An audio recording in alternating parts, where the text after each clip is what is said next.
All the biggest reveals from Star Wars Celebration, Deadpool 3 casting news, and our first trailers for Ahsoka and the Marvels. We're talking all that and more on this week's show. I'm your host, Nick. And I'm Anthony. And welcome to That Superhero Thing. Let's do it.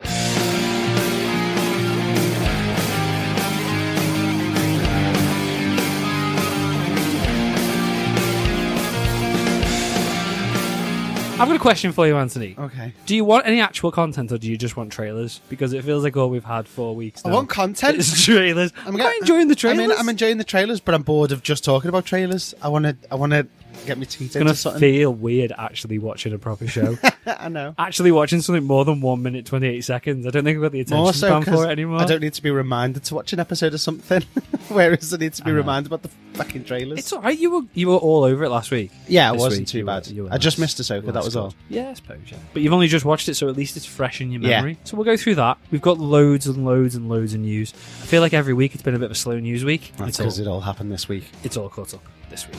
So, on this week's show, we're breaking down all the biggest comic book movie news, including all the biggest reveals from Star Wars Celebration. There's loads to talk about from there. Yeah. And a new Stranger Things spin-off show. You heard about this? No, I've heard talks in the past, but nothing recent. This is actually happening now. Oh, okay. I'll tell you about it in a minute when we do the news. Okay. It'll be good because it'll be new to you as well.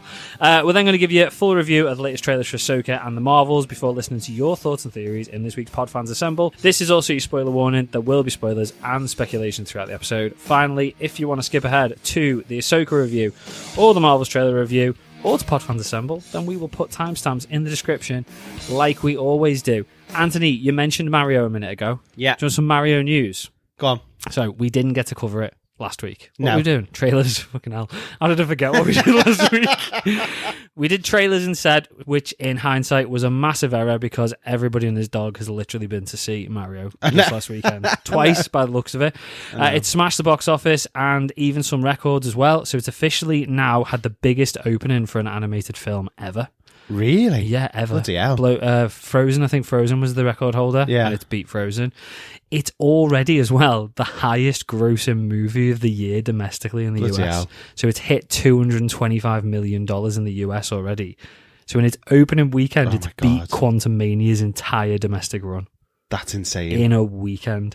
But it shows people aren't just getting fed up with the cinema then, are they? They're just not interested in certain things. Yeah. They're willing to go to the pictures and watch a movie if it's something that grabs them. But then I think is the other part of it that for me, that gives me a big thing about the kids. Yeah, I think the fact it's a kids movie and the fact it's Mario, make a massive difference. Yeah.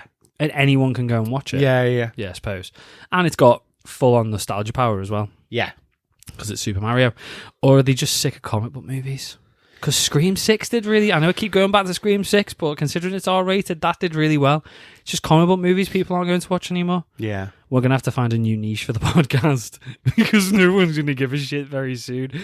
As for reviews, it's still a mixed bag. It's currently got a critic score of 56% on Rotten Tomatoes, making it officially rotten. But the audience score is 96%. The critics are saying that the story is weak and the movie is emotionally bland. It's a kids' movie. It's about two plumbers fighting a giant turtle in a world run by mushrooms.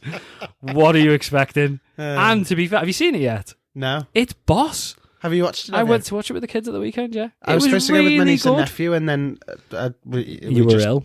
Yeah. And you had shelves to put up? Yeah. Yeah? Basically. You It's good, though. You should have sacked off the shelves and gone to watch Mario. Oh, mate. It's not crap. It's not really got much of a story, but what story do you need? Do you know what it's Mario? I mean, with the games... I'm just excited that they get to Rainbow Road. There you go, yeah. Spoilers, but it's in the trailer, yeah. So they do.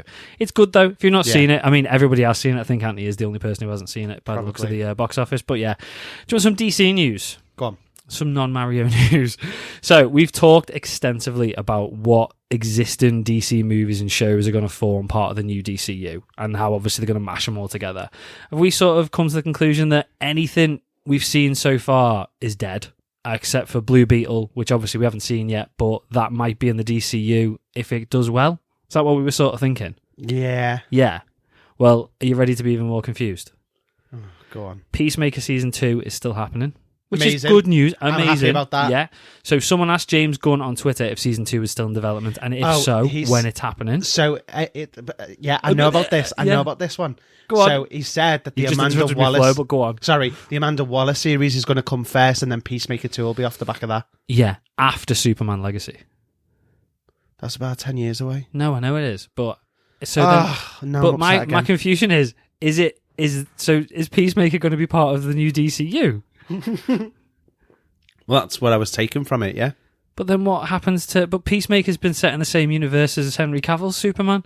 So now is he in the same universe as the new Superman? Do you not think it's all a bit messy? Maybe they'll multiverse it, I don't know. I don't know. I don't... Maybe they're not going to be in the same Peacemaker thing. is brilliant, though, Maybe they're just going to Shazam it and just hope for the best and hope people still want to watch it. I mean, I would watch it. I still haven't finished Series 1. Oh, it's so Halfway through. funny. I'm busy. I've got hundreds of trailers to watch. I've not got time. I've not got 6 time. hours of trailers. I've got not got time to watch Peacemaker. Speaking of trailers, we got our first teaser trailer for Colin Farrell's Penguin this week. Have you seen this? No. Do you know what? It's been like really under the radar. It's like hardly Hasn't been it reported just? anyway. Yeah, it popped up on YouTube yesterday, I think it was. To be fair, right, there's not much to say about it. Obviously, we see Colin Farrell as Cobblepot. Yeah. Still can't believe it's Colin Farrell because he just doesn't look anything like him.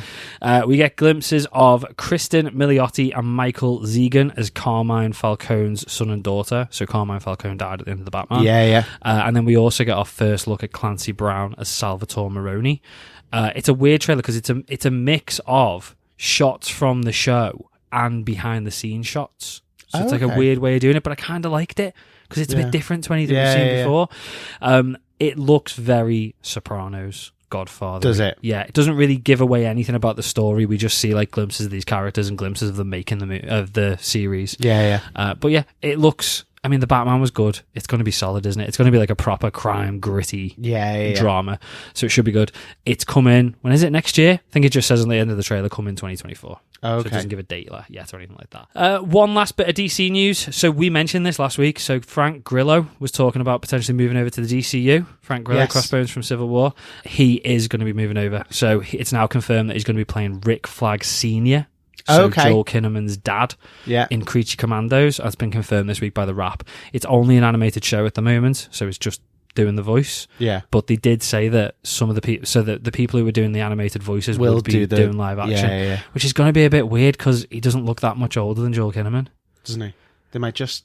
I mean, he's him up a bit. He's 16 years older than him. So Frank Grillo is 57. Okay. Doesn't look 57, does he? Looks pretty good for his age, to be fair. But yeah, I still feel like it'll be a bit weird if he's playing his dad. They'll just have to age him up. Yeah. Just give him a bit of grey hair and stuff like that. The rest of the voice cast for the animated series has also been revealed this week, thanks to Collider. I know some of them, I don't know any of the characters they're playing, though. So Maria Bakalova from Borat 2, and she's doing Cosmo. Yeah. In Guardians. She's playing Princess Ilana Rostovich. Okay. Indira Varma, who was from Game of Thrones and Obi-Wan Kenobi, is playing the bride. Zoe Chow is playing Nina Mazorsky. Now people I do know. Alan Tudyk is playing Dr. Phosphorus. Alan Tudyk, he's loads. Okay. I always think he was the baddie in Wreck-It Ralph. Turbo. Oh, okay. Turbo in Wreck-It Ralph. He's been in loads of other things. He's a quite accomplished actor, but the first thing that my head goes to is Turbo in Wreck-It Ralph. Yeah. David Harbour is going to be voicing Eric Frankenstein. Steve Agee is reprising his role as John from Peacemaker. So the dude with the glasses. Yes. In Peacemaker. And Sean Gunn is voicing G.I. Robot and Weasel. So he's doing two characters. I mean, Weasel just makes noises. So it makes sense. Yeah. Good cast. Solid cast. Yeah. It's going to be quite good as well. So if we could potentially have David Harbour live action in the DCU as Frankenstein. That'd be amazing. Also in the MCU. You can so see that. I can 100% see it, to be fair. Right, Stranger Things news then. So this is new news to Anthony. So an animated spin-off has been officially greenlit. Animated? Yeah. That was my... Right. Okay. let's get through it, and then I'll give you my opinion as well. Okay. So, there's no plot synopsis or characters as of yet, but the Duffer Brothers have put out a statement. They said, "We've always dreamed of an animated Stranger Things season in the vein of Saturday morning cartoons that we grew up loving, and to see this dream realised has been absolutely thrilling. We couldn't be more blown away by what Eric Robles and his team have come up with. The script and artwork are incredible, and we can't wait to share it with you." So I said, no release date, Saturday morning cartoon type of vibe. I get the impression they're going to go for like an 80s cheap looking animation style. So it's going to be very different. You don't look happy. You don't look impressed. Nah, I'm really disappointed in that. I'd rather have, from a spin-off perspective, I think an animated series is the way to go. How did you Stranger Things light-hearted? Who says it's got to be light-hearted? If it's like Saturday morning. So, I mean, 15 years ago, 20 years ago, if you said cartoon, you would have gone, how can you have a grown-up cartoon? They're for kids. Yeah, but I just don't think you can put like the Saturday morning toon vibe in with Scooby-Doo and Supernatural. Yeah, but that was Supernatural and it was just an episode. No, I know, but I still think you could go down that route. I just think it's a good idea not to have a live action spin-off because, and I know this is clearly a money grab to a degree, but I feel like a live action spin-off would just feel like more of a money grab. It just feel like we're just creating a spin-off for the sake of it, which is what this is as well, clearly. But Netflix are all in on their animated shows at the moment, clearly, because we've just had Scott Pilgrim animated series announced last week as well. I was going to ask, do you want it? Do we need it? I mean, either of them, but Stranger Things. Do you want a Stranger Things spin-off? Or do you think they just need to wrap it up? I was with all season for 5? a Stranger Things spin-off because when they first talked about the fact that there was going to be a spin-off, they basically said it's going to be a spin-off and it's going to be about kind of the Upside Down, but it's going to have nothing to do with Hawking.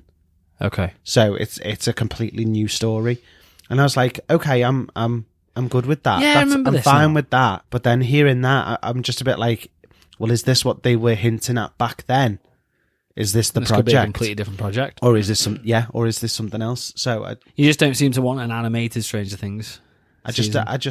I kind of trust the Duffer Brothers to a degree. I would be fully behind an animated series if it was really dark or something like that. Yeah. And proper gritty. Yeah. Like, I'd be fine with that. I think it's just how they've described it has made me go... Saturday morning cartoony style. Yeah.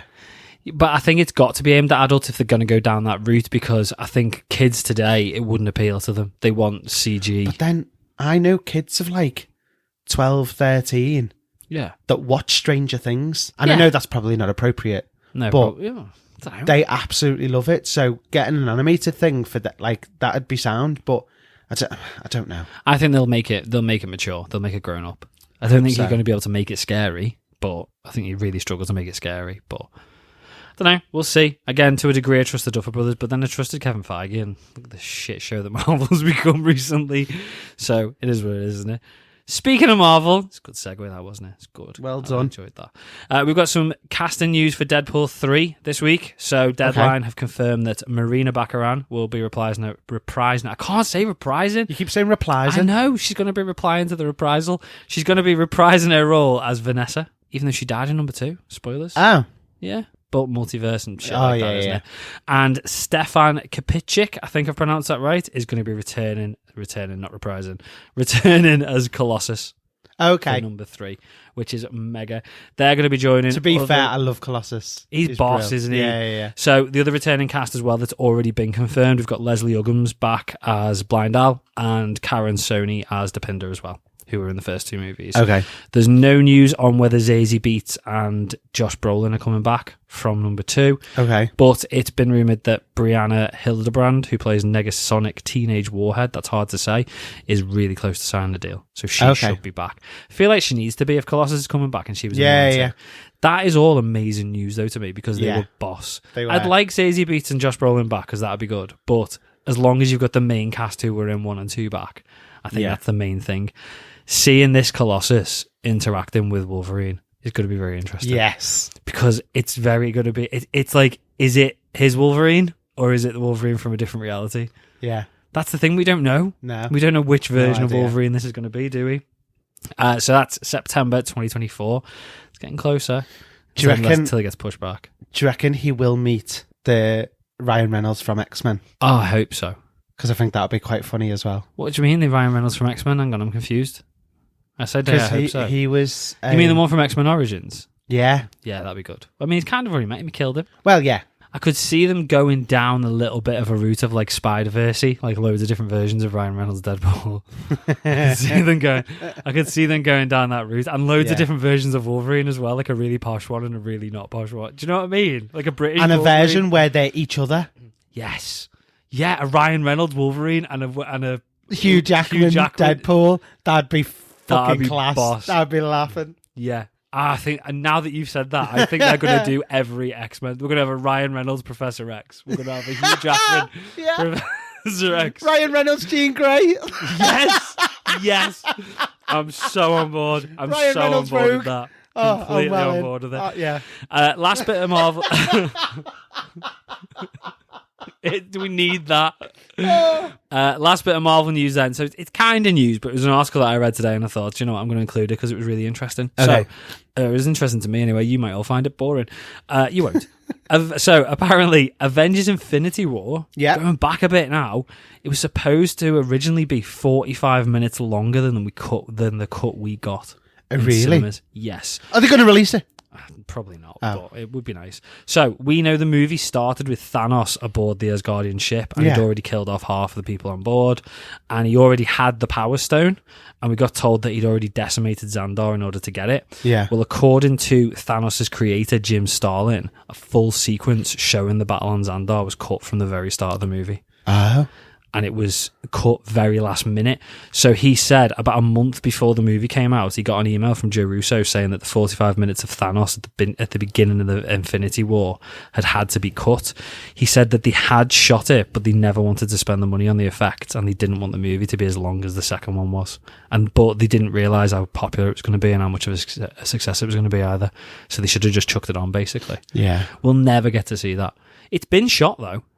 Oh, that's so annoying. But you'd think, he said he thought it was going to be on the deleted scenes of the DVD or something, and it clearly never was. So they've obviously just not gone into... Oh, that's sad. Not done it. I would love to see that. Yeah, I'd love to see that. That'd be amazing. I do wonder whether one of the other reasons they took it out, was to add a little bit of mystery to him, because we'd never seen up until that point Thanos get into a fight. No. We'd never seen anything. So but then wouldn't it be amazing to have seen how quickly he just obliterated somebody first? It would have been, but we kept the shock of Hulk fighting him. Yeah. So when Loki went, we have a Hulk, we all went, here we go. This is going to be at least a fair fight, but Hulk's probably going to annihilate him. Yeah. And it was that, holy shit, that was such a very quick, subtle way of just showing how powerful this guy was, because he just annihilated Hulk. Yeah. And that would have been taken away if you'd already seen him basically rip through an entire planet and an entire army. Yeah. So that's possibly another reason that they went down that route. But that would have been amazing to see. Yeah. It would have been a long film, though. Yeah, but maybe one day we'll get a director's cut. When Marvel run out of money, which is probably going to happen at some point, they'll think we'll re-release that and charge people an extra however much money to watch the whole thing again, like Sony releasing Spider-Man again with an extra 6 minutes of footage. And people paid for it. Right, so before we get to the trailer reviews, let's talk the second release of Morbius. I know, yeah. Nobody paid for that. I forgot that was a thing until just now. No one paid for that. So as I said before the trailers, we're going to talk Star Wars Celebration. So it landed in London this Easter weekend, brought tons of news and announcements. We're going to try and break it all down for you, all the biggest announcements anyway. So have you seen all the news that came out of Star Wars Celebration? Yeah, I think I have. I thought I'd seen it all, and then I wrote it all down. I was like, I didn't know half of this, but yeah, we'll go through it. Should we start with the big news? Yeah, the biggest news: Daisy Ridley is returning to a galaxy far, far away as Rey Skywalker. So she's going to be showing 15 years into the future. Yeah. So it's a movie rather than a series set 15 years after Rise of Skywalker. So there's no title. We do know that it's going to feature her trying to rebuild the Jedi Order, and it's going to be directed by Sharmeen Obaid-Chinoy, who directed a few episodes of Ms. Marvel. Yeah. So she directed I thought it was going to be called Rise of the Jedi Order. Because that's what was on the timeline thing, wasn't it? But that's the period. So it's the rise of it, so we don't know that's what it's going to be called yet. Okay. The episodes of Ms. Marvel that this lady directed were the ones set in Karachi with the flashbacks. Which were good episodes. Yeah. So that's positive, isn't it? Yeah, totally. No release date, but the Hollywood Reporter are saying that it's looking like a December 2025 release. Okay. Let's touch on this one then. Are you happy about this? Do we want more Rey? If she's not in it much, yeah. She's got to be the main character if she's not in it much. Well, if she's she's there as like a teacher role. Nah, she's going to be the main. She's going to be the star, main character. So I don't dislike Daisy. I think she's a good actress. I agree. She's very Keira Knightley. I get where you're coming from. She is very Keira Knightley, but it was the writing. It was the writing and the direction. I blame the writing. Like I didn't think there was a problem with any actor in any of it. It was the decisions. Daisy Ridley was new. Yeah, Daisy Ridley was new to it. I don't think I'd ever heard of her. No, that was the first time I'd ever heard of her. But you've got John Boyega and Oscar Isaac. Yeah, they're the main three. Yeah, and they are fantastic actors. I really wanted John Boyega to come back because I like him. He's not going to though. Is he? He's never going to want to come back. But what a waste of such a talented actor. Yeah, do you know what I mean? And Oscar Isaac, he had nothing to do either. So I assume that Daisy Ridley's probably much better than what she was given as well. So yeah. I'm hoping that we're going to be able to see this as an opportunity for somebody else to do something with that character and make her a good character, liked character, not a bit annoying. And again, that's not down to Daisy necessarily. It was just the character itself. It's the same movie that decided that Princess Leia could fly outside of it. Oh my god! Clip art dragging her across the screen. Wow.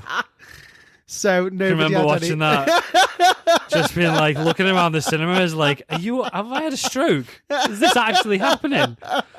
We both went, no. Has it happened? See, that's it. That's a perfect example of how bad the writing was. Yeah.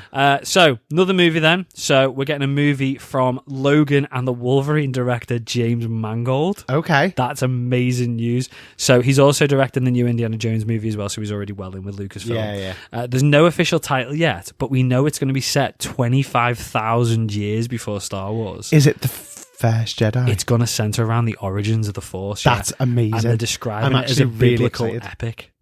Amazing. I mean, James Mangold, amazing. And the fact that it's going to go right back. I've always wanted more future Star Wars because I feel like all this stuff with like Mando and stuff like that, as good as it is, you know where it's going and you know it can't really change too much. Yeah. The games, the Jedi Fallen Order Do we know game, what the year is? Like whereabouts we are? What, in Mando? So 25,000 years in the past, just the general Star Wars timeline. No. Like 25,000 years in the past, is that going to be like near present day? It's going to be like, is it going to be caveman? Like where? Like I don't think any of it. Do you know what I mean? Like it's. Well, no, because it's not in present day, is it? Because it's a galaxy a long time ago in a galaxy far away. So it's all set in the past. Yeah. Yeah. So this is just even further back. They're saying it's going to be like biblical. It's going to look like that. It's going to have that look and feel. No one's going to know what the Force is, or it's just going to be like a thing that people talk about, but no one's ever seen it or used it. If there's any crosses, and someone's going to learn how to harness it. Yeah. And it sounds really, really good. It's a really good idea for a movie, I think. No, I think it'll be really good. Then there's a third new movie in the works. So Dave Filoni, who served as a producer and director Can I just point out why you're saying this? I'm so glad it's not a trilogy. Yeah. I mean, because when I first heard them say there's going to be 3 movies, I thought that as well, yeah. I was like, oh, we've got another trilogy coming straight away. But I'm kind of glad that they're... I mean, yes, they might develop and become... Yeah. Which is trilogies fine. And stuff like that. But right now, the fact that they're focusing on 3 single good storylines, I'm okay with that. Let's not just go in and go, right, this is going to be 3 movies. And the first one's shit, and then we leave it on a cliffhanger and it's wasted. What are they going to call the first one? They can't call it episode 1 because episode 1's taken. It won't be episodes. I think they'll scrap the episode. The Old Testament. Maybe. So this third one then, Dave Filoni, producer and director on most of the latest Star Wars projects, including like Mandalorian and stuff like that. He's going to be directing a movie set in the same time frame as Mando. Lucasfilm have also confirmed that it's going to close out that story.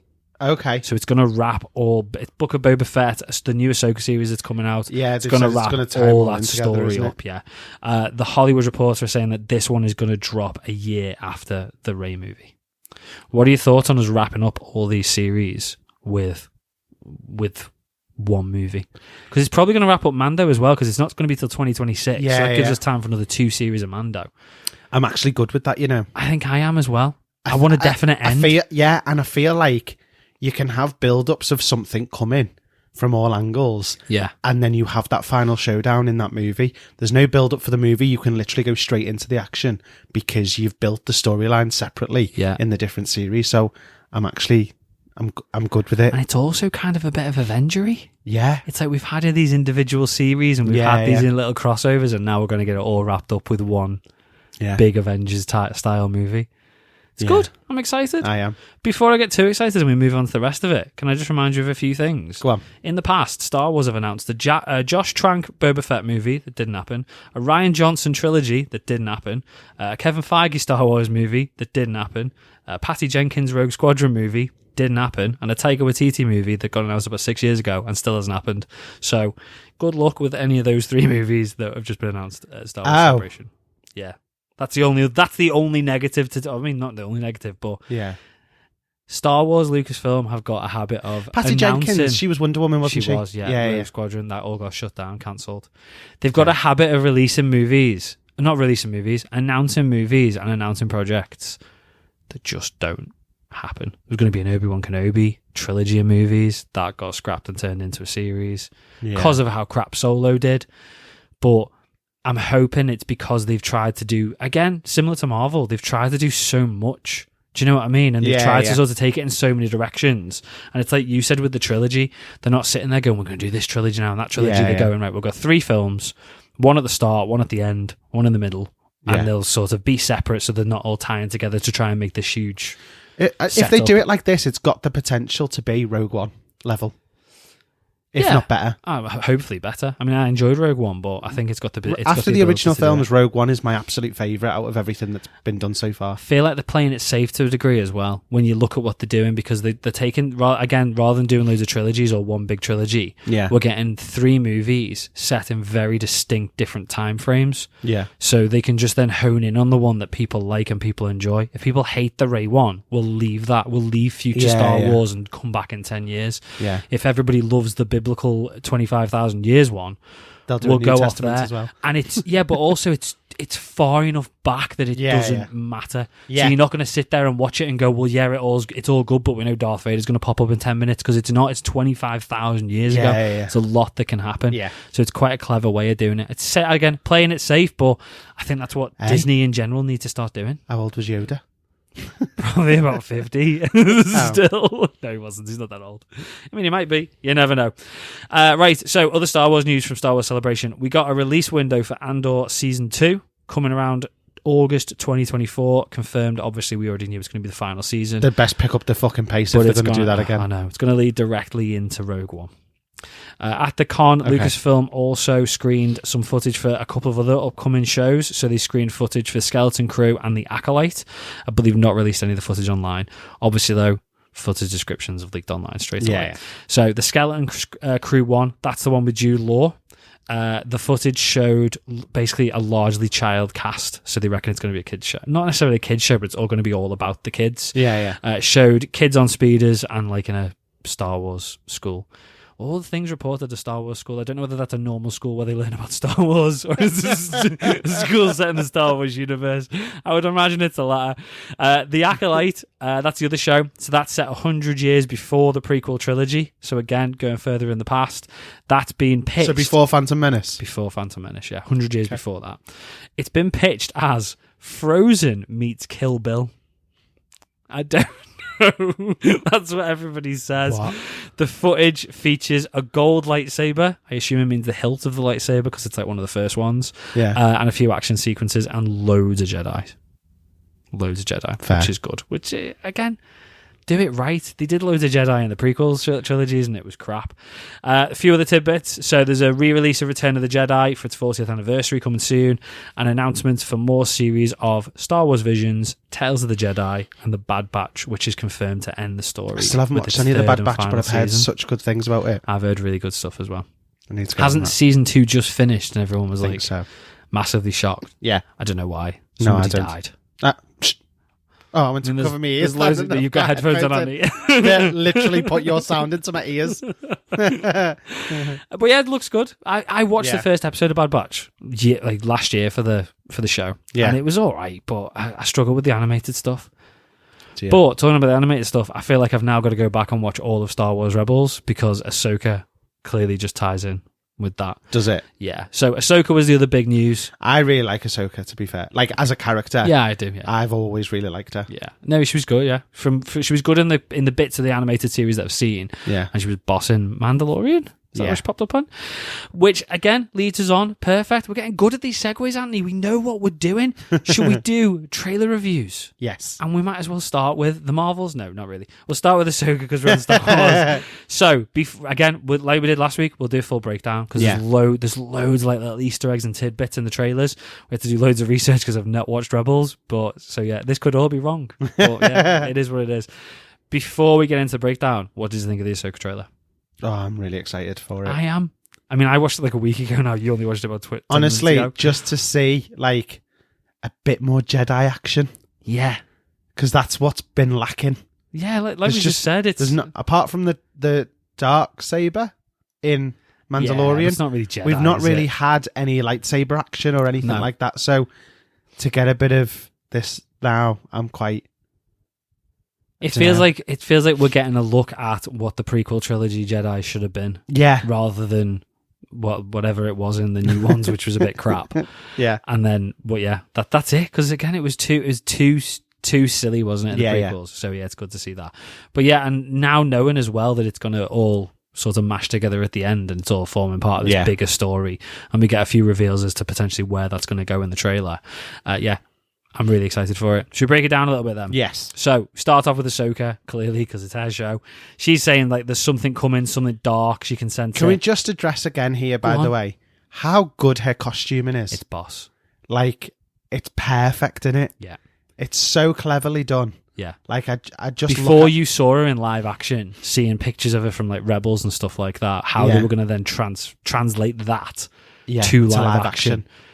You didn't think it was going to look as anywhere near as good as this. You kind of thought it was going to look stupid, and it doesn't. No, not in the slightest. You see it and you go, Ahsoka, like you're in. Yeah. You're already won over with it. And it doesn't look silly or over the top in any way, shape or form. It's quite tame. And it's funny because she's orange with big white and blue things on her head, but it looks normal. Yeah.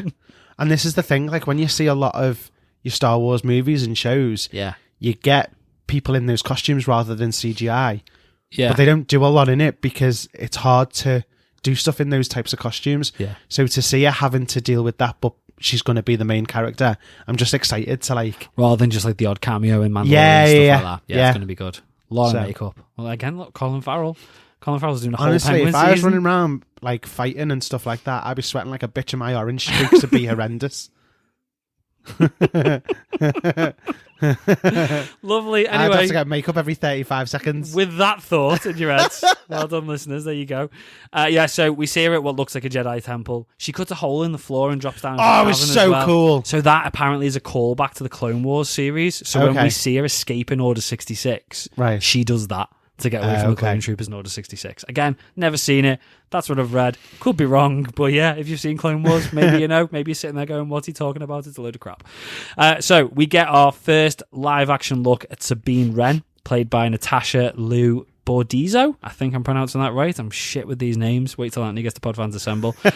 So Sabine Wren, major character from the Rebels series, part of the Ghost crew. She's a Mandalorian. So again, we get another Mandalorian into this world. Yeah. Last time we saw her in Rebels, she was traveling with Ahsoka to look for Ezra Bridger, who we'll talk about in a bit. He's one of the main characters. So it could literally just be a follow-on. It could be. That. Well, yeah, but they obviously the search has stopped or slowed down because Ahsoka's been off doing other missions and stuff like that, hasn't she? So why that stopped, we don't know. We see Ahsoka fighting a load of droids. It's going to just be pure action in this. I can see this now. It's going to be loads of action like that. Then we also see another character, or two more characters from the Rebels show. So we see Hera, who's the pilot of the Ghost, and then we see her droid, Chopper, who's like an astro droid. You see him for like 2 seconds in the trailer. Yeah. So Hera, as I said, she's captain of the Ghost in Rebels. She's being played by Mary Elizabeth Winstead. Okay. Do you know who she is? No. No, you don't know who Mary Elizabeth Winstead I might do. I might know her She face. was in Scott Pilgrim. She was in Scott Pilgrim. I only watched it once. She was in Birds of Prey. Who was she? She was the... I don't know. I don't know any of the characters were in that. I've seen it once. I've seen it once and wiped it from memory. Mary Elizabeth Winstead. Hang on. We haven't done an... Do you know what? We've not done an IMDb search for ages. I feel like I know her. Was she the cop woman? The main woman in Birds of Prey? No, she wasn't. Mary Elizabeth Winstead. She was in 10 Cloverfield Lane. Oh. Yes. She was in Die Hard 4.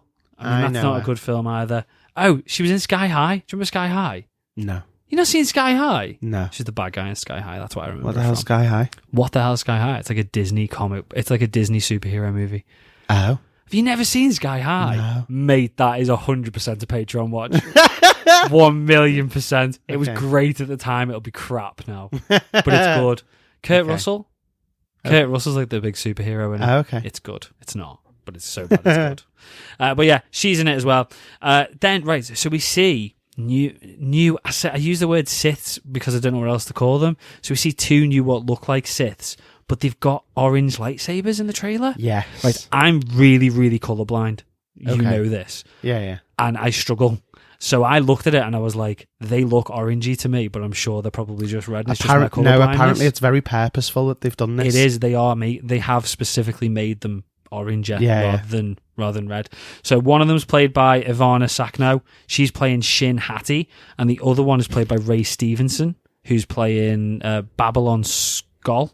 So Ray Stevenson was Volstagg in Thor. Okay. The big one with the big brown beard. Yeah. You know what I mean? Yeah. Do the names mean anything to you? No. Babylon Skull and Shin Hati? No. So Skull and Hati in Norse mythology are the two wolves that chase the sun and the moon from the God of War games. Oh, okay. So they're named after those, which is weird. Yeah. And I wonder what meaning it's got. Clearly they've taken on those names themselves. Yeah. Which means, is Norse mythology a thing in Star Wars? No, maybe it's just a nod to something. Maybe, yeah. Maybe something to do with the story. Like a bit of an Easter egg of some kind. Or maybe it's what their roles are going to entail. Potentially. They're chasing the bigger bad.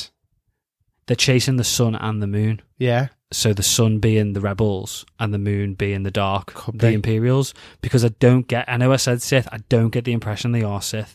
Because in this, see Ray Stevenson fighting New Republic guards, and you see the other the girl fighting Imperials. So they're neither. Yeah. They don't seem to be on either side. They've got their own agenda. Yeah. So maybe it is like... Well, I've read... I mean, the thing that I read about the lightsabers, I can't remember it word for word or anything, but... No, go on. It was something along the lines of, are they good or are they bad? Yeah. And that's why the lightsaber's like an orangey colour. Yeah. Because they're not Siths. Yeah. But are they on the path Jedi to that? So it's kind of like... It's a bit in the middle-y. Yeah, and that's the reason that their lightsabers are orange, because they're not one way or the other yet. It wouldn't surprise me. Again, this is a pure out of nowhere prediction. I don't know loads about Star Wars mythology or anything like that, but it wouldn't surprise me if one of them used to be Jedi and one of them used to be Sith, and they've somehow come together and gone, the New Republic are a bunch of arseholes, and so are the Imperials. They're both as bad as each other. Yeah. We just need to be somewhere in the middle because they're both extremists. Yeah. To a degree. Yeah. So we'll just sort of join forces and just get rid of them all and just have normal people being in charge rather than either of these knobheads. Yeah. Could be completely wrong, but that's how I would sort of see it. Yeah.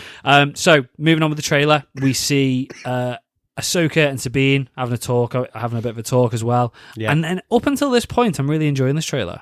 It's really good. I'm into this. I'm loving it. I'm like really excited in this. And then friggin' Mon Mothma from Andor. I saw her face and I was like, Nick's going to be furious. I'm out. I'm out. I did see that and I was like, oh God. I literally, while I was watching it, I am sure I 100% went, So Mon Mothma, played by Genevieve O'Reilly, is going to be in this. I couldn't remember what her name was in the notes. I just wrote that boring woman, sad face. I do just hope she actually does something. I know she doesn't die. but she could die because she was in... This is set after... No, it's not. This is before Mando. Hang on, when is this set? I thought it was in line with Mando. Yeah, so this must be in line with Mando, which means it's after Return of the Jedi. Yeah, because Luke's old. We've seen old Luke. When? in Mandalorian season. No, he was young. Boba Fett. No, he wasn't. He was Return of the Jedi. Luke had his green lightsaber. I've lost track of when this is set. This is set after Return of the Jedi. Okay. In it? Okay. I don't know. Yeah. No, maybe. No, yeah. So Yeah, it's after it is. Return of the Sorry, Jedi, yeah, it is, before the new trilogy. Yeah. So Mon Mothma, she was in Andor, which was set before Star Wars. What? Star Wars? Who? Mon Mothma. Yeah. So so this is after, this is like 20 years later. Right. So maybe she could die. Let's hope. Not Genevieve O'Reilly. I'm sure she's a lovely person, but her character's shit. And she's really maybe boring. Maybe she'll do something outstanding in this. God, don't know. Maybe she'll fly across space. Maybe she's a secret Jedi. Oh, that character's so boring. I can't even tell you what her story was in Andor. I just shut off every time she was on the screen. God, that was an effort. Anyway, so we go back to Ahsoka. She says that she started hearing whispers about Thrawn's return and how he's the heir to the Empire. And then we see the back of General Thrawn's head. Grand Admiral Thrawn. And God, this is so hard to say. Thwart. That's as Anthony said earlier on. So, Thrawn was the big bad in Rebels, and he's played in this by Lars Mikkelsen, who voiced him in the show. Okay. So, in Rebels, cool. big bad in the last two series of it, he was the big bad. He was like the big man in charge of the Empire. At the end of the series, Ezra, who was basically like the main hero of Rebels, he started off as a kid and then got trained to be a Jedi. He ended up sacrificing himself to sort of warp Thrawn, it's hard to say, somewhere else in the galaxy to get rid of him. But he ended up going with him as well. So that's why everyone. So Ezra didn't die; he just went with him. Well, we don't think he did anyway. Yeah, he somehow travelled wherever Thrawn got sort of sent to. He went with him basically, and he stayed on the ship to make sure. Up for that search for Ezra then. Yeah, but again, I think Rebels was set much earlier on as well, so there's obviously going to be a time jump. So Thrawn's been gone for a while. We got talk of Thrawn spoilers in this week's Mandalorian. Have you watched it? No. Okay, so there's just a mention of him. Okay. Saying when is he going to be gone? Did you hear the panic in my voice? then? Yeah. I thought you were going to spoil something. I won't spoil. There's talk of Thrawn. There's Imperials talking and saying we've been waiting for this guy's return for ages and he's just not showing up. So maybe we'll need to sort of plod on without him, sort of thing. Yeah. He's obviously clearly going to be the big bad in Ahsoka going forward. We see Ray Stevenson again fighting Ahsoka.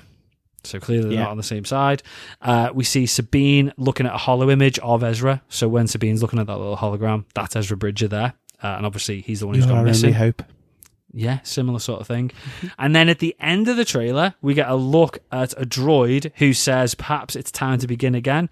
And according to Dave Filoni, it's the droid called Hu Yang, who Anthony got really confused about earlier on. Who is still being voiced by David Tennant. He is David Tennant, and he crafts lightsabers. He teaches the Jedis how to use the lightsabers. Yeah. No other details on him at this stage. No. But it's boss that David Tennant is in this show. I love David Tennant. He just, He's not been in anything bad, has he, David Tennant? No. I'm sure he probably has once. Or if he was, he made it good. But he does. He does. You've not seen still Jessica Jones, have you? No. He's so good as the baddie in Jessica Jones. So David Tennant, I'm going to gush over David Tennant now because I love him. I'll edit this out, guys, don't worry. Depends how long you go on. So obviously, we've got Doctor Who. We do have Doctor Who, yeah. He was Bertie Crouch Jr., wasn't he, in Harry Potter? Barty Crouch, yeah. But what did I say? Bertie. Oh, Bertie. Don't know where that came from. And he was in Broadchurch. He was. And he was good in that. He was. And then did you ever see the one about Dennis Nielsen? I can't remember. No, the serial killer? Yeah. Oh my God. Creepy as shit. Saw bits of it, didn't see He was so good in that. Yeah. Everything he's in turns to gold. Do you want me to just pull up his IMDb page for you and you can just rattle it off and go, it's okay. Amazing. All right, leave it. That's it. That was the trailer. So again, I feel like I need to go back and watch Rebels because I only know really little bits of it. I want to watch Rebels and I want to watch Bad Batch. There's a lot of episodes of Rebels. Yeah. And technically you're supposed to watch Clone Wars before you watch Rebels, but I think I'm just going to go in with Rebels because there's like 200 episodes of Clone Wars. Right, I'm going to be completely honest with you, Nick. I don't understand half the stuff that happens anyway, so trying to watch another series that I'm not going to understand to then watch this series that I'm not going to understand. It's aimed at kids though, so you should be alright. You'll be fine. Don't overestimate me. I know, yeah. I said that, and as I said it, I thought, maybe not. And that's it. So come in August. We've not got an exact date in August yet, but it's not far away. No, that's not far at all, is it? And then hopefully after that, we'll be on for Loki. Yeah. So it's going to fill the gap in August. So that's going to be pretty much straight after Secret Invasion. Yeah. So we're going to be solid right through, which it feels like we haven't had any content for ages, which is why we're talking about trailers. Last trailer, the Marvels trailer. Lots to say about this one. Lots to pick apart in this one as well. Yeah. Before we sort of break it down, for a start, I'm surprised it's actually here and we've got a trailer. This movie, I didn't realise this. This movie's been delayed 4 times. Has it? 4 times. It was originally set for release in July 2022. Jesus. Yeah. Got pushed back to November, then to February this year, then to July this year. And then to November. Now again. It's November. So that's guessing, the 5th date it's had? It's the 5th date, yeah. Jesus. I'm guessing now that we've got a trailer, this is actually it. And it's going to happen in November. Again, before we break it down, because you said this when I told you what I thought about this trailer, I didn't have high hopes for this movie. No. I wasn't particularly looking forward to this movie in any way, shape, or form. I liked Captain Marvel 1, but I wasn't sure about a sequel. Yeah. Having watched the trailer numerous times now, but even off the first watch of it, I'm sold. I've completely bought into this. I'm excited. This looks boss. Yeah. The whole cast. I feel like I need to go back and watch Ms. Marvel again because I love Kamala. She makes Kamala this. Is brilliant. She makes the entire trailer for this. But she does. They all look good, but just more she so makes she the just trailer. doesn't have a clue. Like it's that whole thing of she just has She's no just idea. how a real person would react in the Marvel universe. Yeah. Literally, she is though, isn't she? Yeah. Iman Vellani is just a Marvel fan who's been dropped into the Marvel universe. I can imagine every reaction that she has in this trailer. And the reaction she has when she sees Nick Fury is probably the reaction she had when she saw Samuel L. Jackson. Do you know what I mean? And it's funny because you can imagine how frustrated she's going to get each time she knows that when she moves, Captain Marvel takes her place in that room. She'll never meet her. So she does eventually. She does, but she's not meeting her for the first bit, and she's she like, for God's sake. Devastated. Absolutely devastated. Should we break it down then? Loads to talk about in the trailer, as we said. So we start off with this Saber station in space. So Saber isn't from the comics. Okay. There's no Saber in the comics. But it looks like it's going to be the MCU's answer to Sword from the comics. Now, we did have Sword. I was going to say, we had Sword in WandaVision. We did, but it wasn't how Sword is in the comics. So they kind of killed it in WandaVision. They kind of made it a bit of a corrupt version of S.H.I.E.L.D., didn't they, to a degree? Yeah. And that's not what it was in the comics. In the comics, it was the space version of S.H.I.E.L.D. Yeah. And it was like it's run by Nick Fury and stuff like that. I honestly just thought that Sword kind of base was the ground control of what was in space. That's what I thought. So I would have still. I'd have been okay with all of that. I think even because with it being a bit corrupt. I think because of the corruption type side of things, they've gone right. Well, we need to separate this from it, and we'll go with Saber. I'm not mad at it. It is what it is, isn't it? It doesn't matter. It's a slight deviation from the comics and what you thought it was going to be, but I'm good with it. So we see Maria. Are we going to get the bad version of it though in space as well, and have like Cthulhu? It's Cthulhu, like we had Hydra. Oh yeah, be good with that. Maybe. No, because it's all going to be whatever. It's going to be Kree, isn't it? And they're on the dark side of the moon. We're going Kree, but we're going Kree bad guys. So Maria, we see Maria Rambeau. She's investigating a jump point, which we've seen before in Guardians loads of times. When they do the jump, when they do like 32 jumps all in one, you're not supposed to do 1 or 2. So that's a jump point. I think we see them in Captain Marvel as well. And Maria's investigating it in the trailer. Now, we don't know obviously whether she's investigating it because they just don't really know how to use them, what they are yet, because it's Earth, or whether there's something wrong with the jump points. Well, that's also a big step from the last place that we saw her as well. Maria? Yeah. Was WandaVision last time we saw her, wasn't it? Yeah. Oh, yeah, okay, yeah. So, I mean, she'd only just got her powers. So we're now seeing her in control and using them. Well, she's not necessarily using them there in the spacesuit, though, is she? She's just in a spacesuit. No, we see her use them in the trailer, but not at that moment. Again, she'd also been grounded the last time that we saw her and stuff. So So there's obviously a lot has happened in between. Well, she blipped, didn't she, Maria? She did blip, yeah. Yeah, she did, because she came back and her mum was dead. Yeah. But yeah, it's going to be interesting to see where that goes, and whether that's going to be something to do with what Saber's just there doing anyway. Maybe Saber's just literally there watching that jump point to see who comes through, basically. To make sure no hostiles come through. We then see the first sort of what's going on with this. So it's Maria 1 second, and then there's a snap, and it's Kamala. Yeah. And Kamala comes like flying through the air, screaming all the way, and only stops screaming when she sees Nick Fury. And it's just pure like, oh my God, is Nick Fury. Yeah. Is this an Avengers test, she says, because she just thinks that the whole thing is a complete setup. So Nick Fury then? Yeah. This is after Secret Invasion? We don't know, do we? I mean, release what I would assume that they're not going to dick about with going back and forth like Black Widow. I would assume that this has got to be after Secret Invasion. But then you've got to again, it's been delayed 4 times. Yeah. So is it? I suppose, yeah. If this was originally supposed to come out in July 2022, it would have been before. Invasion. And you've also got to remember that in No Way Home, yeah, at the very beginning, he has the thing where he says, Nick's been on a space station for a year. Not this space station. Oh. Not should we jump? How do we know that? Because I went back and watched this, right? At the end of Far From Home? No Way Home. Far From Home. The end of Far From Home, we see Nick. And he's on that beach, and he's in space, basically. Yeah. He's on a Skrull ship. Everyone around him is Skrull. Right, okay. Everybody there is a Skrull. They're all in blue uniforms, they're all green, they're all Skrulls. Okay? Right. In this, they're all human in white uniforms. Clearly, they could have white uniforms. Why would I thought that? But why would they make themselves look human if they're all Skrulls?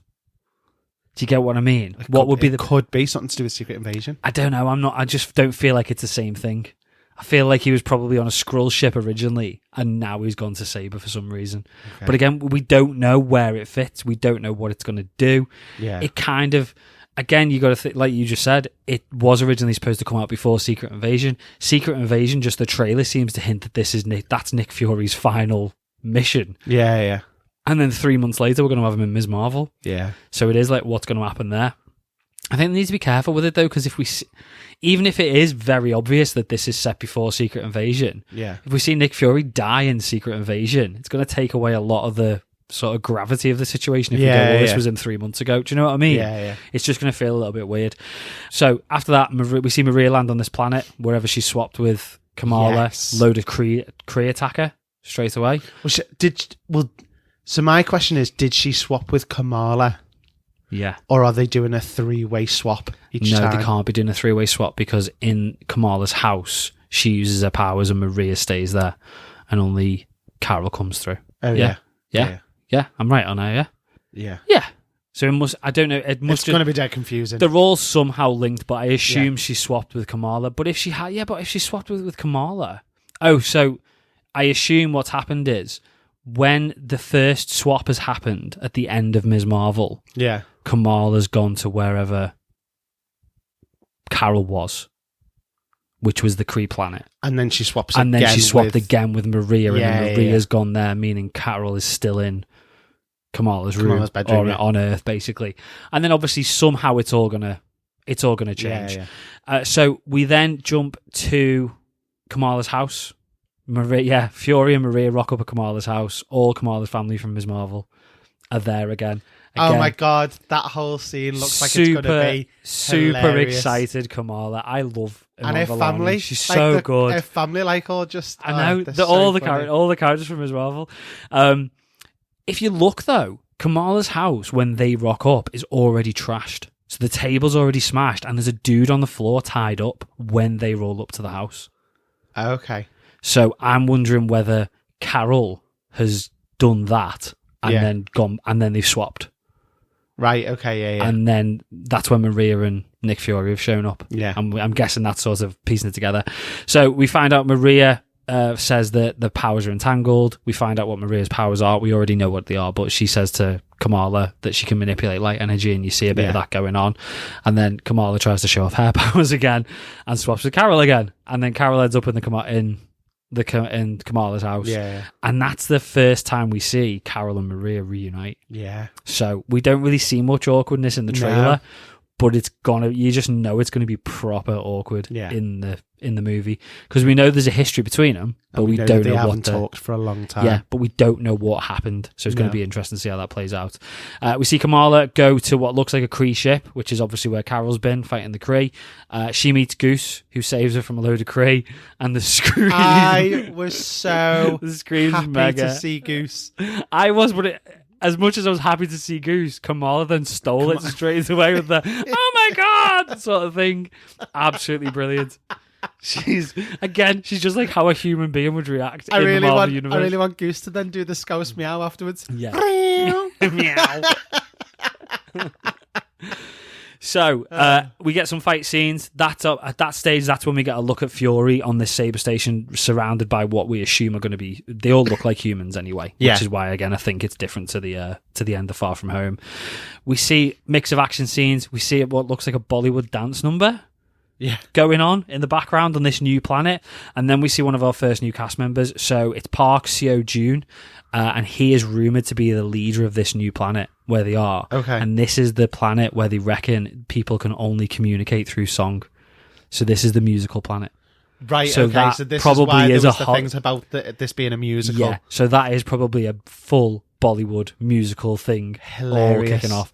Proper like Buffy the Vampire Slayer, once more with feeling. We're going down that route. Everyone's just going to break into song constantly, and they're going to. Do you know what? Carol will hate it. Maria will hate it. Kamala's going to fucking love it. Yeah, and they're going to have to keep grabbing it to stop her from going off into the dances. She'll just keep starting songs, start moving into the dance like that, and they're just grabbing her back, going no. She's just going to constantly see the opportunity to start a song and start a huge. Can dance I just number. say though, I really want to see if Nick Fury is there, just to see his one shoulder just start to go. Oh, I'd love to see. Like he's really pretending he's not enjoying it, but secretly is loving it. If we get Nick Fury doing a song, it will be the best thing ever.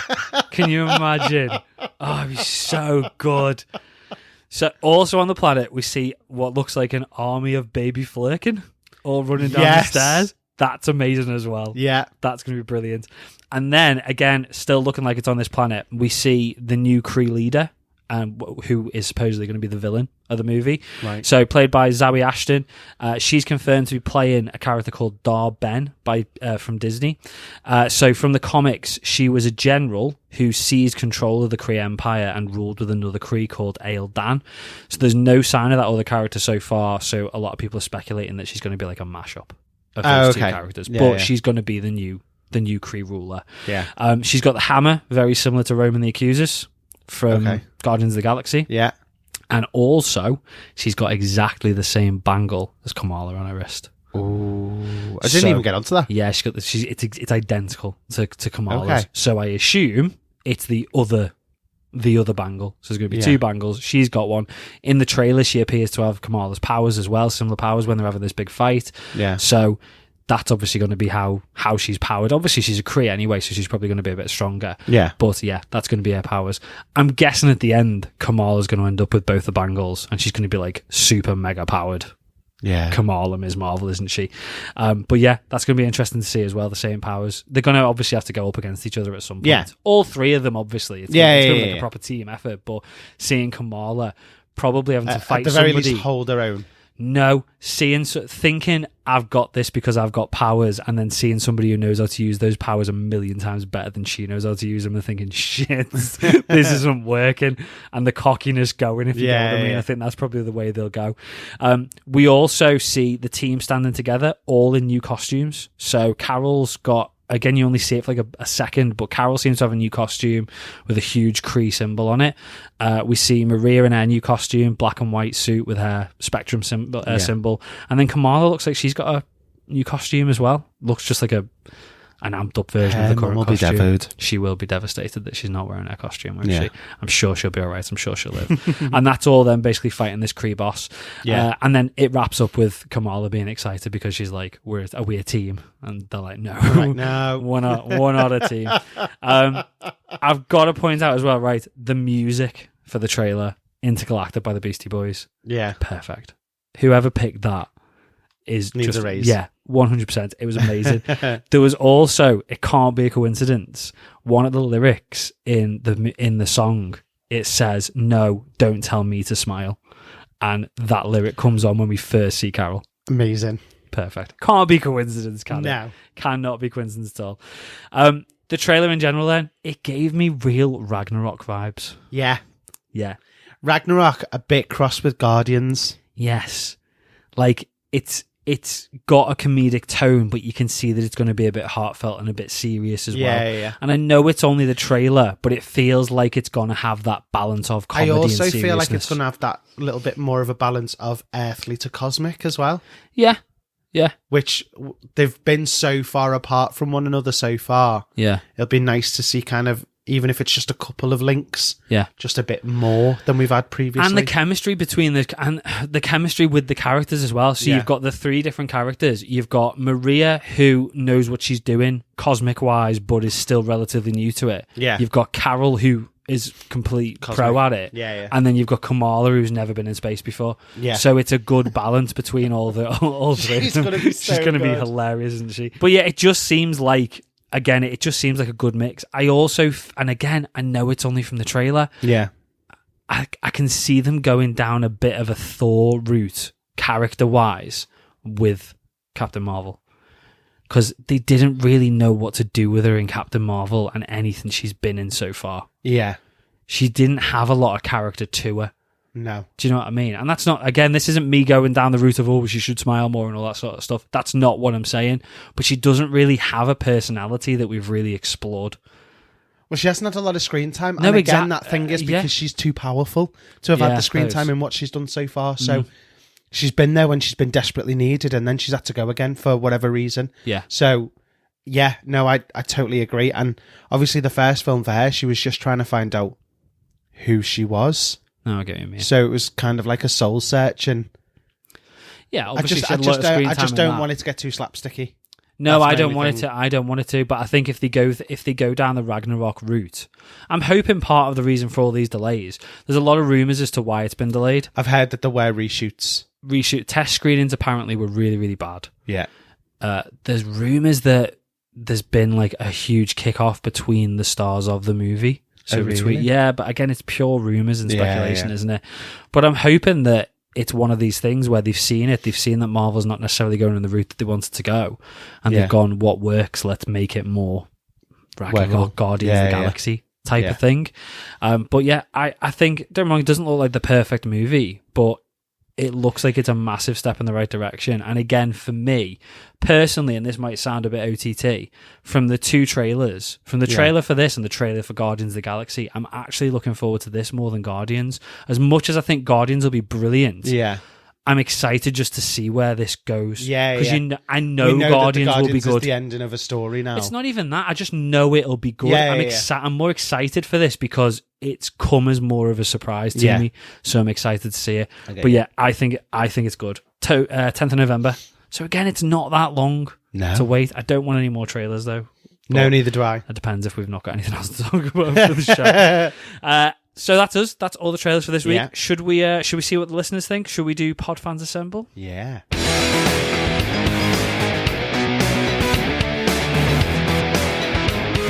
Pod Fans Assemble. So again, we asked for this week, which trailer has got you hyped the most? Is it Ahsoka or is it the Marvels? Before you tell the results, which one's got you most excited? I'd say the Marvels. I'd say the Marvels easy for me. Ahsoka looks really, really good. Yeah. But again, I think it's that element of surprise from the Marvels. Yeah. It looks really good. I must admit, I really enjoyed Captain Marvel.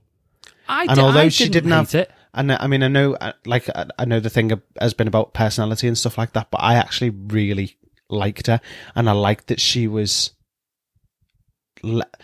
playful, but she's not OTT with it. No, I know what you mean. Do you know what I mean? Yeah, I get it. Yeah. And I can see it. I'm trying to think of the best way to describe her, because you've got the three of them, and you've got Kamala, who's going to be so fangirly and funny in that sense. Yeah. She, like, Captain Marvel would make sense to me in more of a Gamora type character. I think does that make sense? No, yeah, it does. But I think if you look at, we'll get to the poll in a minute. Sorry, guys. Sorry, we'll get it again. Haven't I? If you no, but it's right. Thinking about the Marvels, not the Marvels, Captain Marvel, right? I still don't feel like we've seen much of Carol's personality. No, and that's not. Again, I wouldn't even necessarily say it's down to the writing either. It's certainly not down to Brie Larson.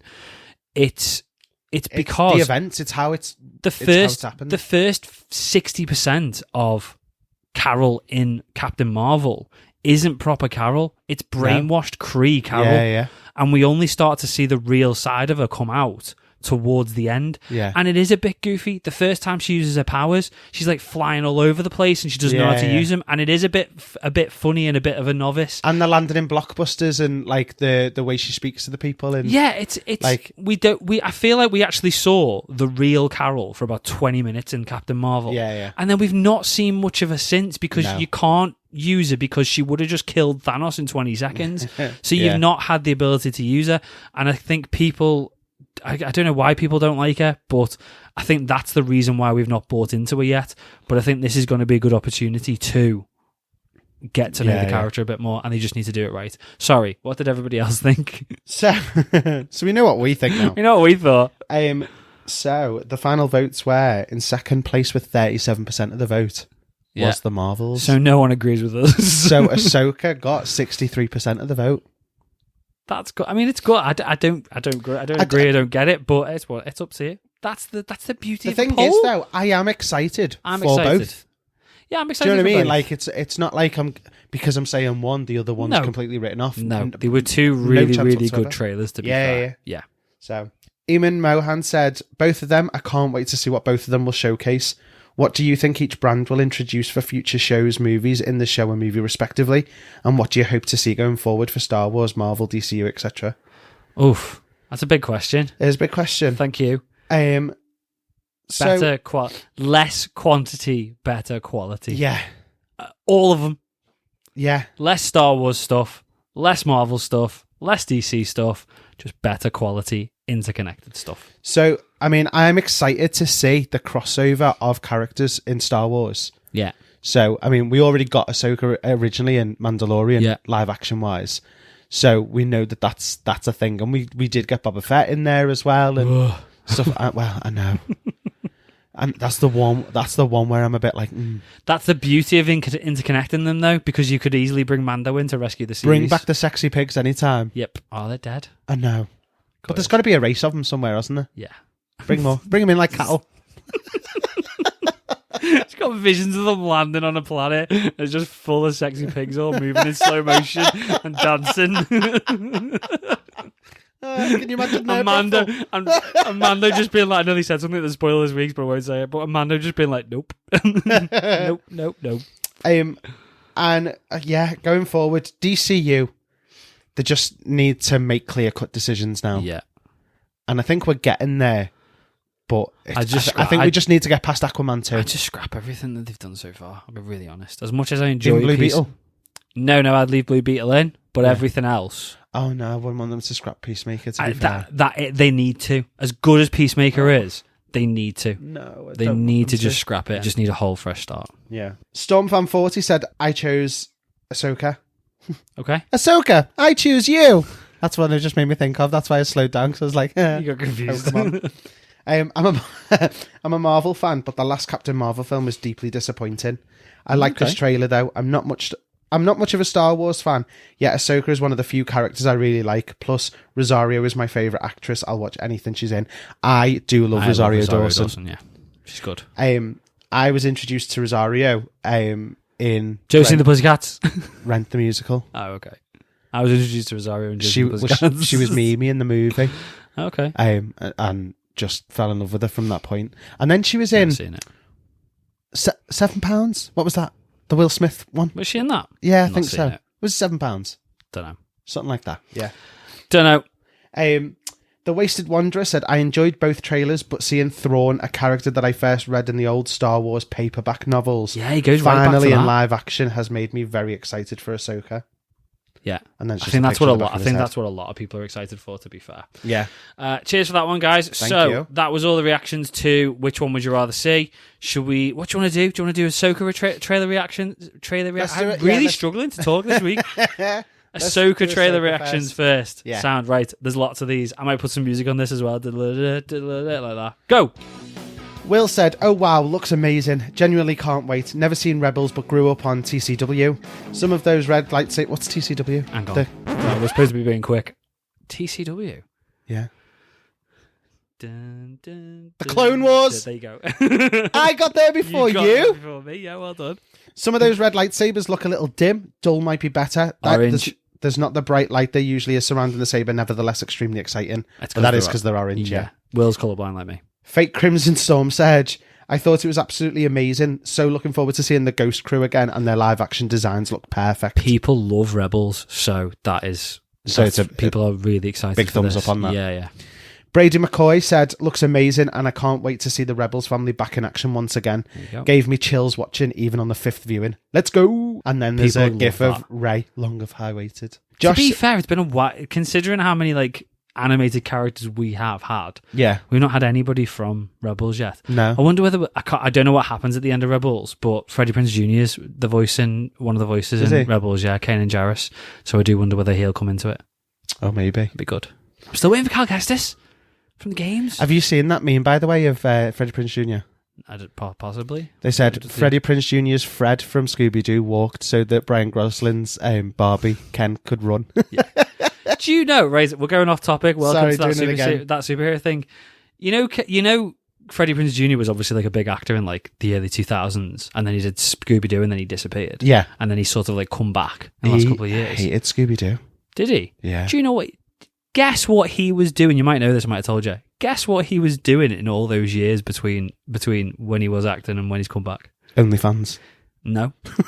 But possibly. He was a senior writer for WWE. Was he? He was. He went off to write scripts. That's very random, It is, isn't it? But that's what he was doing. He worked for WWE writing the scripts. Oh. Because believe it or not, wrestling is fake. And that's just proved it. Well, it's real. Well, do you remember back in the day when it was WWF? Yeah. My sister used to watch it then. Oh, I used to watch it when I was a kid, yeah. And she used to rave about it all the time, and I was just like, that's weird. And when you were a kid, you didn't know whether it was real or not. People used to tell you it was fake, and you were like, it can't be fake. And now you know it's fake. He's hitting him with a chair. How can that be fake? Well, it's not. Well, it's fake, but it's not, is it? Yeah, no, I know. Sorry, segue. People genuinely got hurt. Yeah, they do. Didn't someone die? Yeah. Owen Hart died, fell from the rafters. Yeah. Anyway, Josh said, R.I.P. Owen Hart. R.I.P. Josh said, I'm really looking forward to this show. Every visual looks great, and the story-wise, I'm excited since they're making this a sequel to Rebels and seem to be adapting at least the idea of heir to the Empire. Plus, Ahsoka is one of my favourite SW characters. Yeah. I've never read Heir to the Empire, so Heir to the Empire was the book with Thrawn in it. Right, it was all Luke versus Thrawn. So they're kind of replacing Luke with Ahsoka, with the story. Yeah. Okay. But again, really loved book. So yeah, should be good. Yeah. Nick, was this you? No. Okay. Maybe. Different Nick. Nick number 2. Does it sound intelligent? You've got to be careful here, Andy. Yeah, so it's definitely not you. Nick said, looks great. Ray Stevenson being a Sith or dark side was amazing. Hopefully Thrawn is heavily involved and doesn't just show up near the end only. Also, I could do without a bunch of new characters being introduced, but we'll see.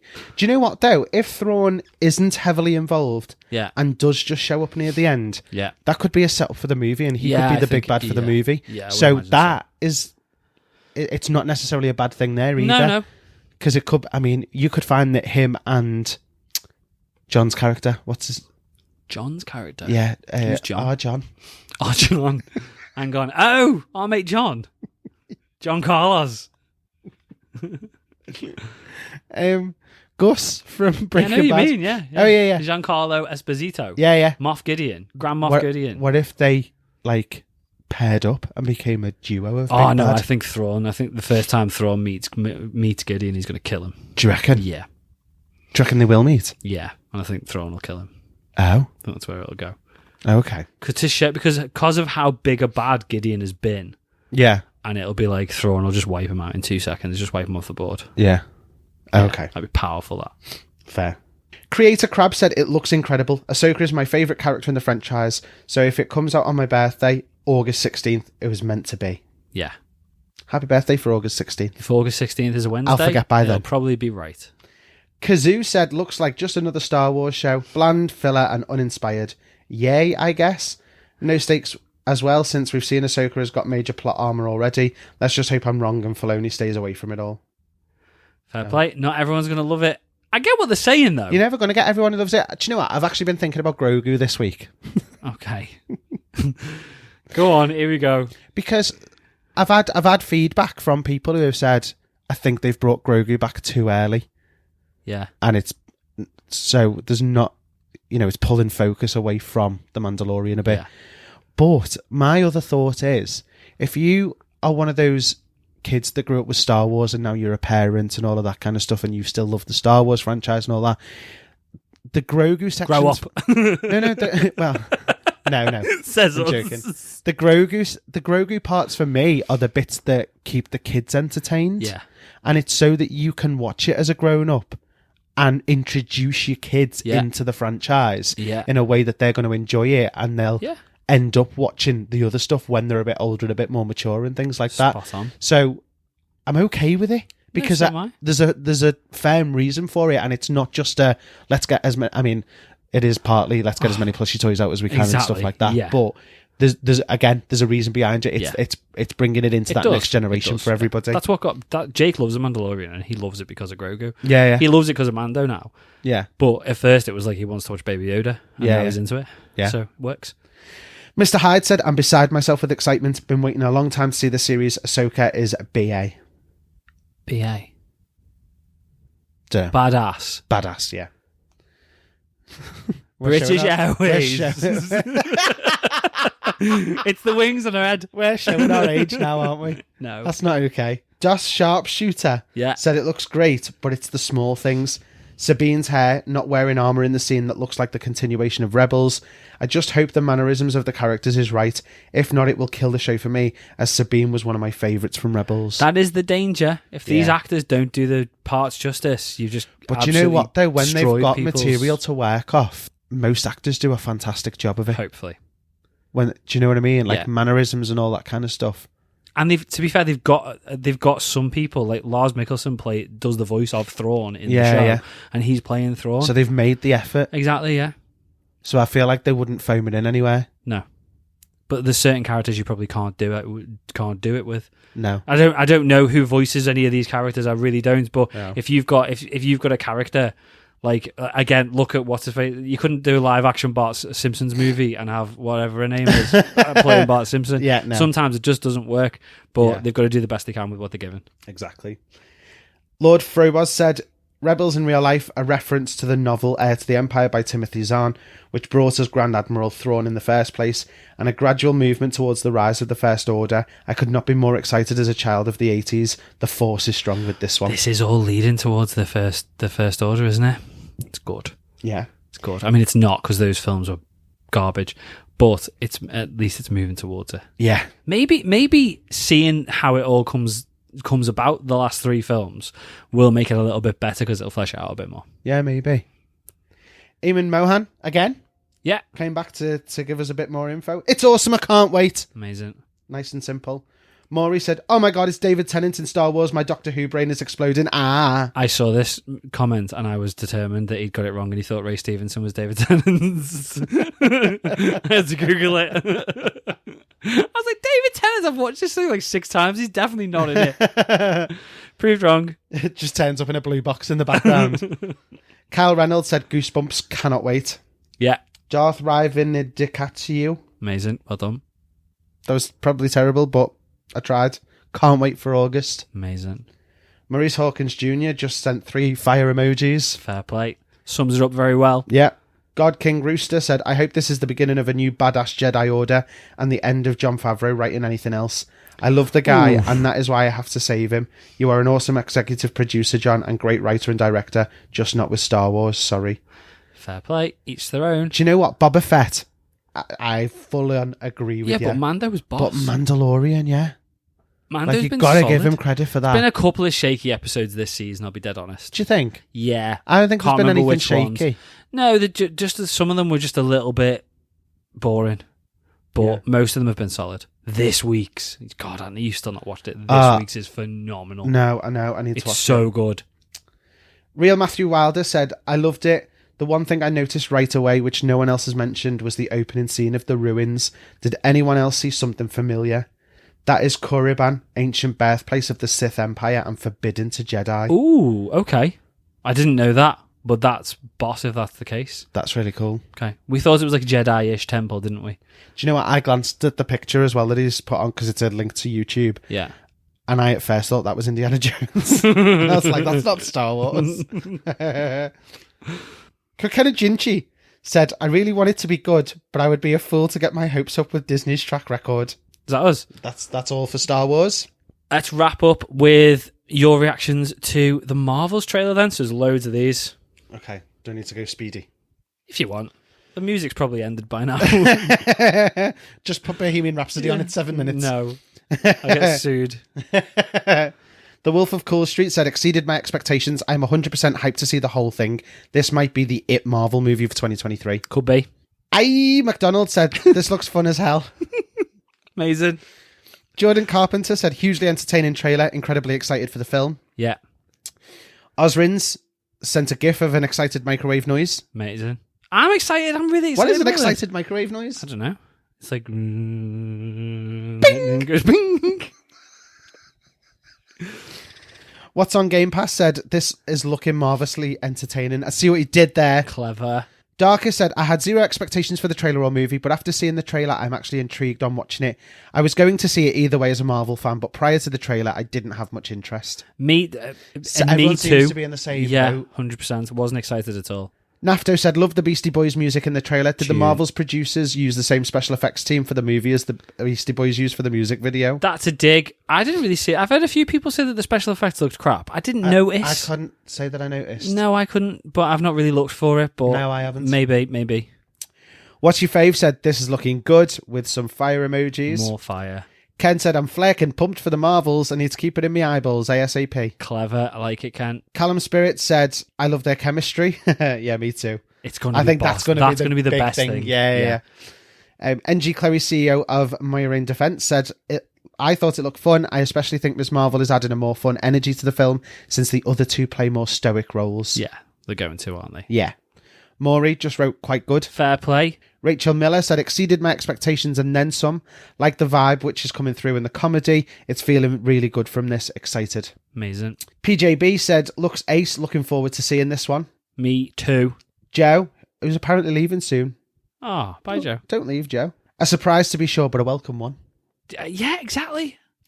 Luck said, wasn't sure about this film going into the teaser, but it looks great and seems like it'll be a fun ride. So everyone seems quite pleasantly surprised, really. Yeah, but there is that element of surprise. It doesn't sound like anybody who was like, I knew this would be boss. From it. Yeah. The Colby cast said, loved the trailer, Kamala totally shines, and the song choice carries on the tradition of fantastic music from Captain Marvel. It is so good, the song. I love the soundtrack in the first one, to be fair, as well. Yeah, it was brilliant. When she had that fight scene and I'm Just a Girl from No Doubt came on, I was like, it was amazing. just a 90s Guardians music, wasn't it? Geeky Nate said, it looks good and I really hope this isn't the best bits. I'm just curious how this overlaps with Secret Invasion. Either way, we're excited for our birthday trip to the cinema. Amazing. Nice. Hassan Boxwala said, it seems Kamala is going to be the heart of the team and I'm all for it. I think she will. Yeah, she's got to be. She's brilliant. I feel like I need to go back. I think they're going to be dead mad at each other and she's just going to like bring this element that just kind of calms the whole thing. Do you know what I mean? Yeah, or they'll just be more annoyed at her. Yeah. Because she's a bit of a pain in the arse, but it's brilliant. Backlook Cinema Podcast said, I was partially confused at first. I had to watch it a couple of times. Then I realised that they're doing more than I imagined they were going to do. Interests have been piqued. Amazing. Crystal FFX III said, I love it. I can't wait for the movie. Me either. I mean, hello, said, Captain Marvel sits high among my least favourite MCU films, so I'm struggling to muster much interest in part 2. Really? This first Marvel's trailer, perhaps wisely, does not reveal too much of what's really going on, but the cast looks great and there's enough comedy and intrigue in it that I have my fingers firmly crossed for it being good, and I can't wait to see all those Flerkins in action. I think that's fair play. Yeah. I get why people wouldn't like the first Captain Marvel, and therefore why they would be a bit dubious about this one. But yeah, fair enough. Ryan Gosling. Oh, I can't even believe he's actually messaging us. That's amazing. God, we've made it. Ryan, get not Ryan. You are Ryan. Yeah, get the other Ryan on the show. I told you we make met him, yeah, didn't you showed me a picture. Rude. He didn't tell him about our show. No, he didn't. Selfish. Never talked to him again. As someone who has Captain Marvel at the bottom of my MCU ranking, I have to say I was pleasantly surprised by the chemistry and the fun energy that the first severely lacked. Amazing. That's an exclusive. Ryan Gosling hated the first Captain Marvel movie. You heard it here first. I know. And finally, Tony Stark said another 1 billion box office. I could see that. I could see it. Yeah. It's winter. People aren't doing anything People outside. will be finding things to go and do. Yeah, exactly. Yeah, I can see that. I could see it doing a bill. I think Guardians will do a bill. And that's everyone? Surely Guardians will hit 1 billion. Yeah, I think it because it's wrapping it up, innit? Yeah, it's got to. Thanks very much, everyone. Loads of Podfans Assemble messages guys. again this week. So, should we do patron shout-outs? So, go. Thanks to Geeky Nate, Kenneth, Night Spearhead, Richard, Jessica, Avid Gamer, Sheldon, and Michael for supporting the show. Cheers, guys. Patrons get exclusive access to our bonus podcast, Into the Podverse, with new episodes every month. Last month, we did Morbius commentary. It's still there. Go listen to it. This month, we are going to do Wonder Woman 1984. Yes. I'm dreading this. I put it off this week. I'm dead excited. We were supposed to do it this week. I was really upset that you cancelled on me. We didn't do it. So, yeah, we're going to do it. We'll do it next week. And then, do you know what? There you are. We'll announce it month after Sky High. We're doing Sky High. Bad movie commentary. Okay. The following. And it's going to be brilliant because Anthony's not seen it. We should do this. We should do something that I've not seen that you've seen. Yeah, and do it the other way around. There you go. That's what we're doing apparently now. Patrons also get discounts off merch and the ability to listen to the show being recorded live every week. If you'd like to access all that extra content and support the show, you can head over to patreon.com/thatsuperhero thing.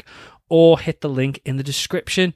Other than that, though, thanks for listening. Don't forget to come back next week for our review of Power Rangers, the 30th anniversary special. Oh my God, yeah. Once and Always, I think it's called. Yeah. I'm going to put Power Rangers music over this because I feel like I need to. Also, I've got one more question. What? That absolutely nobody else is asking. What?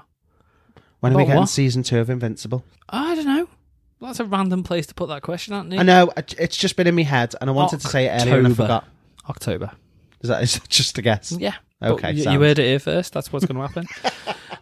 Power Rangers next week. I don't feel like I can put music over it now because you ruined it with the Invincible question. So you'll have to wait till next week for music, guys. Sorry, Anthony killed it. Power Rangers. That's not the music. I wish it was though. Go on, finish it. You started it. Finish the song. No, because it's totally something else. Anthony thought it was the Gladiators theme tune. That is the Gladiator. Because I was like, Power Rangers, do-do-do, do-do-do-do-do. That is Gladiators, isn't it? It was, yeah, but it's not Power Rangers. What an absolute moron. I anyway, apologise. If you're still listening Goodbye, guys, to us I'm for some going reason, if you don't already, make sure to check out our socials at Twitter, Facebook, and Instagram for the latest updates on the show and calls to action for next week's Podfans Assemble. If you've enjoyed the show, despite Anthony getting the music wrong and singing the Gladiators theme tune, make sure you follow us on your favourite podcast platform and leave us a rating or review on Apple or Spotify. The more 5-star reviews we get, the higher we go up the charts, and the more people will find the show. So again, we really appreciate everyone who has left us a 5-star review, and if you're going to do one, thanks in advance.